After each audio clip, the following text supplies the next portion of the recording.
महाराष्ट्र देशा प्रणाम घ्यावा आमचा हा श्री महाराष्ट्र देशा. वळणा वळणाच्या वाटा पूर्णा वर्णाच्या वाटा थंडीचा अंगावर काटा हा काटा. कोल्हापुरी मिसळ वडापावनी उसळ साऱ्या इंडियाचा राजा हा महाराष्ट्र माझा. मराठी लढवय्या डेस्टिनेशन महाराष्ट्र. मराठीचा पाडा डेस्टिनेशन महाराष्ट्र. मराठीचा राजा डेस्टिनेशन महाराष्ट्र. मराठी डेस्टिनेशन महाराष्ट्र.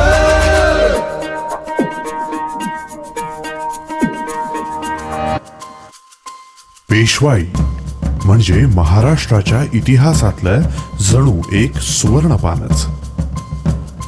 कोकणातील श्रीवर्धन इथून घाटावर आलेल्या बाळाजी विश्वनाथ भट आणि त्यांच्या पुढच्या वंशजांनी स्वराज्य कार्यात आपलं आयुष्य झोकून दिलं. बाळाजी पंतांनंतर भट घराण्यातील 4 पिढ्यांनी समर्थांच्या शक्तियुक्ती जये ठाई प्रमाणे पराक्रमाला बुद्धीची जोड देत सिंधू नदीच्या पैल तीरापासून कावेरीच्या दक्षिण तीरापर्यंत सारा मुलुख स्वराज्यात यावा हे शिवछत्रपतींचं स्वप्न 18व्या शतकात पूर्ण केलं. या पेशवाईचा एक संक्षिप्त आढावा म्हणजे पेशवाई महाराष्ट्राच्या इतिहासातील एक सुवर्णपान. पुणे हे एक ऐतिहासिक शहर आहे. सातवाहन काळापासूनचा इतिहास इथे उपलब्ध आहे. सातवाहनानंतर राष्ट्रकूट, राष्ट्रकूटानंतर यादव आणि नंतर शिवकाल आणि पेशवाई हे 5 कालखंड इतिहासाच्या दृष्टीने आपल्याला दिसतात. सवाई माधवरावांच्या दरबाराचं एक चित्र उपलब्ध आहे आणि त्याच्यामध्ये शनिवारवाडा कसा होता आतून त्याचं एक पुसटचं काही ना दर्शन मिळतं. पण शनिवारवाडा किती मजली होता, कुठल्या भागात किती मजली होता, कारंजी किती होती, कशी होती, हे सगळं आज आपल्याला सांगता येणं अवघड आहे, कारण त्या जुन्या वास्तू काही शिल्लक राहिलेल्या नाही. 1760 सालाचा मगाशी मी उल्लेख केला त्यावेळेला कोणकोणची गावं मराठ्यांचा भगवा झेंडा फडकत होती असं जर बघितलं तर अहमदनगर म्हणजे निजामशाहीची राजधानी होती. त्यानंतर गोवळकोंडा जी कुतुबशाहीची राजधानी होती. बऱ्हाणपूर जे मोगलांचं दक्षिणेतलं सर्वात मोठं ठिकाण होतं. औरंगाबाद अशा जवळजवळ महाराष्ट्राच्या आणि महाराष्ट्राबाहेरच्या सगळ्या महत्त्वाच्या शहरांवर एवढंच नाही तर दिल्लीच्या किल्ल्यावर देखील मराठ्यांचा भगवा झेंडा डौलाने फडकत होता आणि त्याला पूर्ण कारणीभूत आहेत महाजी शिंदे. त्यांनी तिथे जे कर्तृत्व दाखवलं त्यामुळे 1760 हे जे साल आहे ते मराठी इतिहासातलं अत्यंत महत्त्वाचं ठिकाण आहे, महत्त्वाचा काल आहे आणि त्यावेळेला शनिवारवाडीची कीर्ती सर्वात जास्त पसरलेली होती असं मी नक्की म्हणू शकेन. पुणे शहराच्या अगदी मोक्याच्या ठिकाणी हा वाडा आहे. तटात एकूण 7 गोल बुरुज आणि महादरवाजाचे 2 अष्टकोनी बुरुज असे एकूण 9 बुरुज बांधण्यात आले.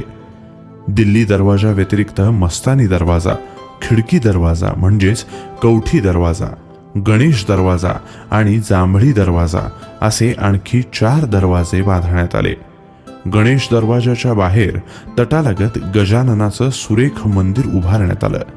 या गणेश दरवाजातून थेट दरबाराच्या गणपती रंगमहालात जाण्याची वाट असल्यानं तिथे विशेष सुरक्षा पहरे असत. दिल्ली दरवाजातून आत गेल्यानंतर 2 लहान चौक होते. हे चौक ओलांडून पुढे गेल्यावर एक विस्तीर्ण चौक आणि त्याच्या डाव्या उजव्या बाजूला भक्कम इमारती उभारण्यात आल्या. डावीकडे होती दफ्तराची कचेरी आणि उजवीकडे होता जवाहीरखाना. या चौकाला फडाचा चौक असं म्हणलं जात असे. फडाच्या चौकाच्या पुढच्या विस्तीर्ण चौकात एक मोठा हौद होता. याला म्हणत पुष्करणीचा हौद. पुष्करणीच्या हौदाच्या डावीकडे हजारी कारंज, थोरल्या माधवरावांचा दिवाणखाना, नारायणरावांचा महाल, रघुनाथरावांचा बदामी बंगला इत्यादी इमारती होत्या. तर हौदाच्या पूर्वेला बकुळीचा चौक, गोदूबाईचा चौक आणि त्या पलीकडे गणपती रंगमहाल होता. या वाड्याचं नाव शनिवार वाडा का ठेवलं असेल या बाबतीत एक आख्यायिका सांगितली जाते. या वाड्याची पाहणी करण्यात आली तो वार शनिवार होता. वाड्याची पायाभरणी झाली म्हणजे जानेवारी 1730 हाही शनिवारच होता. वाड्याची वास्तुशांत, ग्रहप्रवेश या सगळ्या गोष्टी झाल्या तो दिवस म्हणजे 22 जानेवारी 1732 हाही शनिवारच होता. म्हणून वाड्याचं नाव शनिवार वाडा ठेवण्यात आलं. त्यावेळी पेशवे बाजीरावांनी शनिवार वाड्याच्या आसपास एक नवीन पेठ वसवायला सुरुवात केली होती. त्या पेठेलाही शनिवार पेठ असं नाव दिलं गेलं. त्यावेळी या वाड्याचा एकूण खर्च सुमारे 16,010 इतका आला होता असे दाखले इतिहासात आहेत. 100 माणसं सहज राहू शकतील अशी प्रशस्त हवेली इकडे बांधली होती.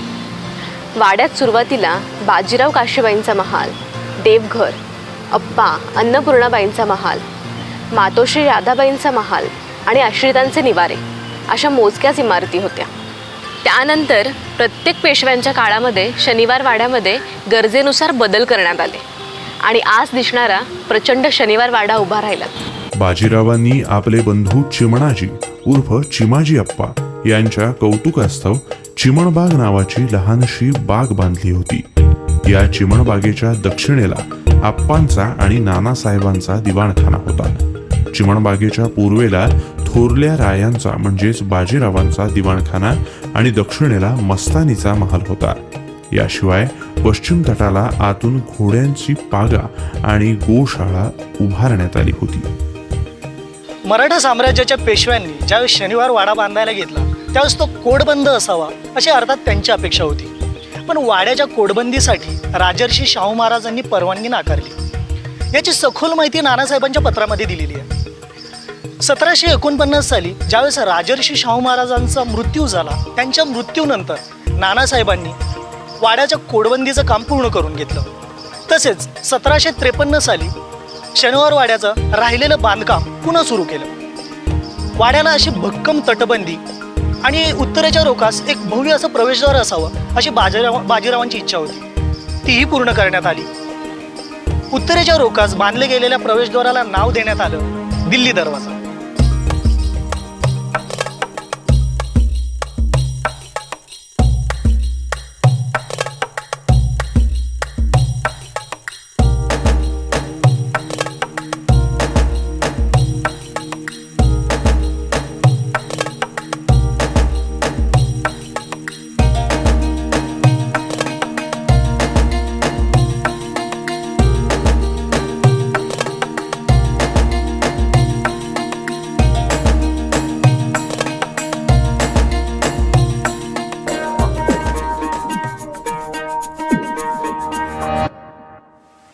सॉरी मला याला खूप उशीर झाला ना.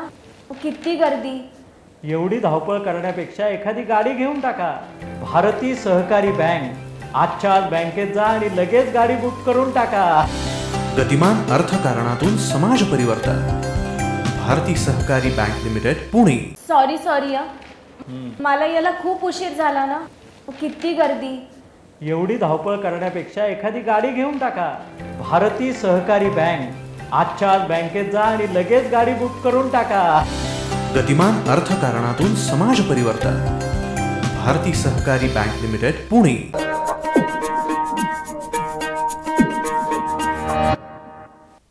मित्रांनो, आपण पुणे बऱ्यापैकी बघितलेलं आहे. पुण्याचा इतिहास, भूगोल, पुणे फिरलो सुद्धा बऱ्याचशा गोष्टी. पुणे काय आहे, कसं आहे हे आपण बघितलं आहे. पण पुण्याबद्दल अजूनही खूप इंटरेस्टिंग माहिती काही इंटरेस्टिंग व्यक्तींकडनं आपल्याला मिळणार आहे. एक अस्सल पुणेरी व्यक्तिमत्व आणि एक लोकमान्य कलाकार सुबोध भावे आपल्याबरोबर आहेत. सुबोध सर, नमस्कार. सर, तुमचं बालपण सगळं पुण्यात गेलं, तुमचं शिक्षण पुण्यात झालं, महाविद्यालयीन, आणि त्याच्यानंतर मग अर्थातच अभिनयाची आवड, पुरुषोत्तम वगैरे सारख्या मोठ्या एकांकिका. पुणे तुम्ही स्वतः तुमच्या नजरेने बघितलं आहे, तुम्ही जगला आहात पुणे. तुमच्यासाठी पुणे काय आहे?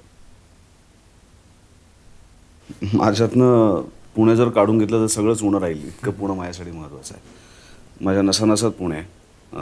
कारण मी जिथे वाढलो तो पुण्याचा ज्याला म्हणतो की हार्ट ऑफ द सिटी, पुण्याचं हृदय असलेली जागा, म्हणजे दगडूशेठ हलवाई गणपती, मंडई, भुरियाळी, सिटी पोस्टच्या सेंटरमध्ये मी जन्माला आलो, तिथेच वाढलो, तिथेच शाळेत शिकलो, तिथेच माझं सगळं लहानपण घडलं. तिथल्याच खेळाची मैदान असतील, तिथल्याच व्यायामशाळा असतील, तिथलेच मलखांब असेल, जिम्नॅस्टिक असेल, स्विमिंग पूल असेल, या सगळ्या ठिकाणी मी वाढलो. तिथलीच थिएटर असतील, भरतनाट्य मंदिर आहे, बालगंधर्व आहे, टिळक स्मारक आहे. आणि त्यामुळे इतक्या गावात वाढल्यामुळे त्या पेठांमधलं आयुष्य, त्या पेठांमध्ये जगणं, पुण्यात फिरणं, मित्रांबरोबर मस्ती करणं, ग्राउंडवरती जाऊन खेळणं, या सगळ्या गोष्टी मला पुण्यात करायला मिळाल्या. मला असं वाटतं की लहानपण, शाळा, कॉलेज हे सगळं पुण्यात गेल्यामुळे तो एक पक्का मुरलेला असतो ना, त्यामुळे तो तयार होऊन मी नंतर मुंबईत शिफ्ट झालो. पण मूळ माझं सगळं जे आहे ते सगळं इथंच आहे, घट्ट धरून. पुण्याची एकंदरच ओळख सांस्कृतिक कार्यक्रमांच्या किंवा सांस्कृतिक विषयांनी जास्त आहे. पुण्यातलं नाट्य परंपरा असेल पुण्याची, त्याच्यानंतर सांगीतिक वैभव पुण्याचं खूप मोठं आहे आणि खूप मोठे मोठे जुने लेखक आणि वक्ते वगैरे सुद्धा पुण्याचे आहेत. तर अगदी भारताच्या नकाशावरती पुण्याची ही एक मोठी ओळख आहे. तेव्हा इतके संवेदनशील किंवा त्या पठडीतले सिनेमे घेऊन तुम्ही आजपर्यंत पुढे आलात किंवा ह्याच्या पुढेही तसंच काम होईल. संस्कृती जपणारं शहर म्हणून पुण्याकडे नक्की कसं बघितलं जातं? मी सांगू का, पुण्यात आल्याचा फायदा काय असतो की पुण्यात प्रत्येक मराठी सण तुम्हाला कळतो. मुंबईत गेल्यानंतर दिवाळी झाली किंवा नागपंचमी झाली, होळी झाली, रंगपंचमी कधी झाली हे विचारावं लागतं, कारण कळतच नाही हे कधी घडलं. पण पुण्यामध्ये प्रत्येक सण तुम्हाला कळतो. मला आठवतं की नागपंचमीला आमच्या वाड्यामध्ये, आधी मी जिथे राहायचो तो वाडा होता, आणि त्या वाड्यामध्ये नागपंचमीला बरोबर नागाला घेऊन ती लोकं यायची. मग आम्ही अंगणामध्ये त्या नागाची टोपली ठेवली जायची, त्या नागाला काढलं जायचं. मग आम्ही दूध आणि लाह्या देऊन त्या नागाची आजी माझी पूजा करायची. मग वाड्यातली सगळी लहान मुलं लांबून त्या नागाकडे बघायची, त्याला नमस्कार करायची, नागाचं चित्र आम्ही काढायचो वगैरे वगैरे. दिवाळीच्या सुरुवातीलाच दिवाळीचा एक वास यायला लागतो. लोकांच्या घरातनं खरेदी सुरू होते, फटाक्यांची खरेदी सुरू होते, आकाशकंदील लागायला लागतात, लोक किल्ले करायला लागतात. आमच्या वाड्यामध्ये आम्ही सगळी मुलं मिळून मोठाच्या मोठा किल्ला करायचो, त्याच्यावरती चित्र आणायचो, ते चित्र ठेवायचो, मग ती मोरी पेरायचो, मग त्याची उगवणारी झाडं. त्यामुळे ह्या सगळ्या गोष्टी पुण्यामध्ये जितक्या पटकन कळतात ना, तितक्या मला मुंबईत मला हे जाणवतच नाही की अरे हा मराठी सण येऊन गेला. ते अस्सल मराठीपण अजून पुण्याने टिकून ठरलं आहे. कदाचित ज्याला आपण म्हणतो की पेशव्यांचं शेवटचं वास्तव्य इथे होतं, आणि 1818 साली ब्रिटिशांनी जे ज्याला म्हणतात की भारत ताब्यात घेतला, तर तो भारत ताब्यात घेतला तो मराठ्यांकडनं ताब्यात घेतला. आणि तेव्हा मराठ्यांची राजधानी शनिवारवाडा होती, आणि म्हणजे पुण्यातनंच त्यांनी खरं तर पुणे ही राजधानी होती, दिल्ली नंतर झाली. त्यामुळे पुण्यातनं ब्रिटिशांनी भारताला ताब्यात घेतलं. त्यामुळे ते जे सांस्कृतिक वारसा पुण्यात अजून आहे, मग ते नाटक असेल, ते साहित्य असेल, ते कविता असतील, ते वेगवेगळे प्रकारचे उपक्रम असतील. मला असं वाटतं की पुण्यात जेवढे संध्याकाळचे कार्यक्रम होतात ना, तेवढे महाराष्ट्रात कुठेच होत नसतील.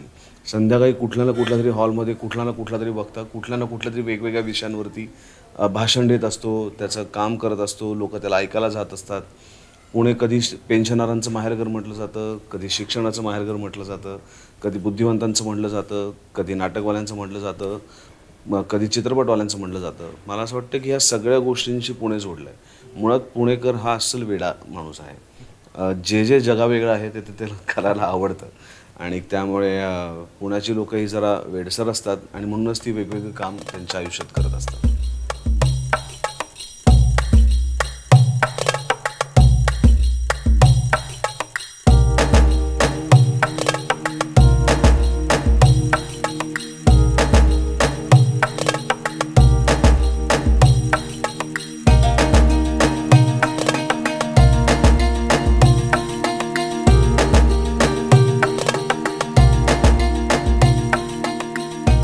बाळाजी बाजीराव उर्फ नानासाहेब पेशवे हे थोरले बाजीराव पेशवे यांचे सुपुत्र होते. ते थोरल्या बाजीराव यांच्यानंतर मराठा साम्राज्याचे पेशवे बनले. त्यांच्याच काळात मराठा साम्राज्यानं यशाचं उत्तुंग शिखर गाठलं आणि मराठ्यांनी अटकेपार झेंडे लावले.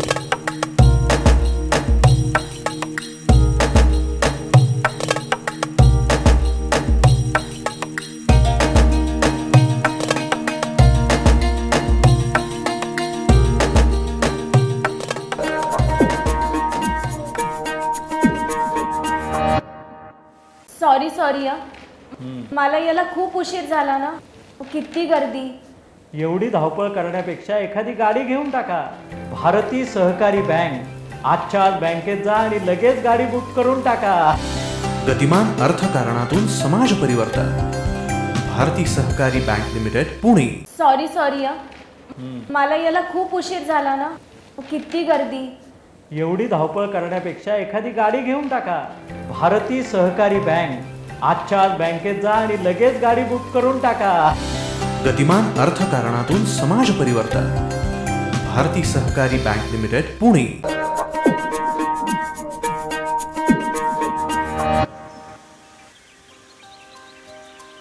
आधुनिक पुण्याचे निर्माते ज्यांना म्हणता येईल अशा श्रीमंत नानासाहेब पेशवे यांच्या समाधीस्थळी आत्ता आपण आहोत. नानासाहेब पेशवे यांनी स्मार्ट पुण्याची मुहूर्तमेढ केली असं म्हटलं तर ते वावगं ठरणार नाही. कारण नानासाहेबांनी पुण्यामध्ये कात्रजचा तलाव बांधला. पुण्यामधील जी संपूर्ण पाण्याची योजना आहे ती नानासाहेबांची आहे. हा आपल्या मागे दिसणारा लाकडी पूल हा सुद्धा नानासाहेबांनी उभारला. नानापेठ, बुधवारपेठ, शनिवारपेठ, रविवारपेठ अशा विविध पेठांची उभारणी करणाऱ्या श्रीमंत नानासाहेब पेशव्यांनी अवघ्या 20 वर्षाच्या कारकिर्दीमध्ये पुण्याचं एका नगरीतून शहरात रूपांतर केलं. पण आज दुर्दैवाचा भाग असा की त्यांची जी समाधीस्थळ आहे त्याची दुरावस्था आपण सगळे पाहू शकतो. मला वाटतं की India is a rich country with poor people living in it असं जे म्हटलं जातं ते आपल्याला अशा समाधीस्थळी आल्यावर लक्षात येतं. या ठिकाणी त्यांच्या समाधीस्थळी जे शिवलिंग होतं, जी पिंड होती ती या ठिकाणाहून महापालिकेने अज्ञात कारणांसाठी काढून नेलेली आहे. या ठिकाणी अनेक वेळेला देवदेवेश्वर संस्थांनी सांगितलं की या जागा आम्हाला द्या, आम्ही याची निगा राखू. पण महापालिकेच्या लालफितीशाहीमध्ये ते सगळं अडकून पडलेलं आहे. अवतीभोवती असलेले गायींचे गोठे असतील, या ठिकाणी येऊन संध्याकाळी बसणारे, दारू सिगरेट पिणारे, पत्ते खेळणारे तरुण असतील. मला असं वाटतं की आपण जर आपल्या राष्ट्रपुरुषांच्या आठवणींना, आपल्या राष्ट्रपुरुषांच्या समाधीस्थळांना, त्यांच्या आठवणींना जर आपण जिवंत ठेवू शकत नसू, त्याची जर आपण निगा राखू शकत नसू तर आपल्यासारखे नतद्रष्ट आपणच. या महान व्यक्तींच्या प्रती आदरांजली व्यक्त करणं म्हणजे केवळ त्यांच्या जयंतीला किंवा पुण्यतिथीला माल्यार्पण करणं असं नसून त्यांच्या ज्या ज्या काही समाधीस्थळं आहेत किंवा त्यांनी जे काही उभारलं आहे ते जे उभारलं आहे त्याची योग्य निगा राखणं, ते स्वच्छ राहील, त्याचं पावित्र्य राहील याच्याकडे बघणं हे आपले सर्वांचंच कर्तव्य आहे. आणि नेमकं इथे ते होताना दिसत नाही. नानासाहेबांचं कर्तृत्व अफाट. आणि मग ते कुठल्या समाजाचे होते, ते पेशवे होते का, ते ब्राह्मण होते का, मराठा होते का, इतर कुठल्या समाजाचे होते, या सर्वाहीपेक्षा महत्त्वाचं ते राष्ट्रपुरुष होते. त्यांनी या पुणे शहराला एक वेगळं स्वरूप देण्यासाठी एक कर्तृत्व गाजवलं. मग अशा कर्तृत्ववान माणसांच्या प्रती आपलं काहीच कर्तव्य नाही का?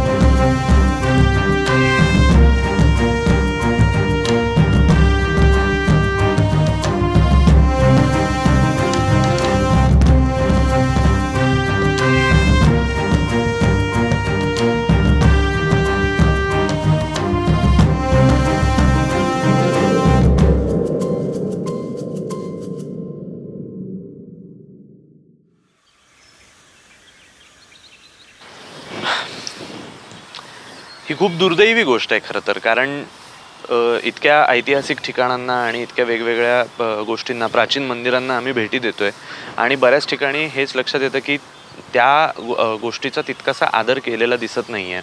मेंटेनन्सच्या दृष्टीने अगदी खूप नाही, पण रोजची स्वच्छता, रोजचा केअर काढणं तिथे, या गोष्टीसुद्धा खूप महत्त्वाच्या असतात आणि तेही नाही घडत आहे. तर आम्ही इकडे आलो आणि हे एक खूप मोठं ठिकाण आहे.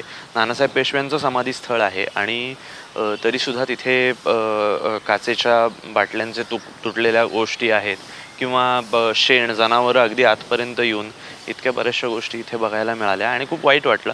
त्यामुळे मग डेस्टिनेशन महाराष्ट्राच्या टीमनी असं ठरवलं की आपणच सगळ्यांनी मिळून, कलाकार, तंत्रज्ञ सगळ्यांनी मिळून आपण या समाधीस्थळाची स्वच्छता करूयात का.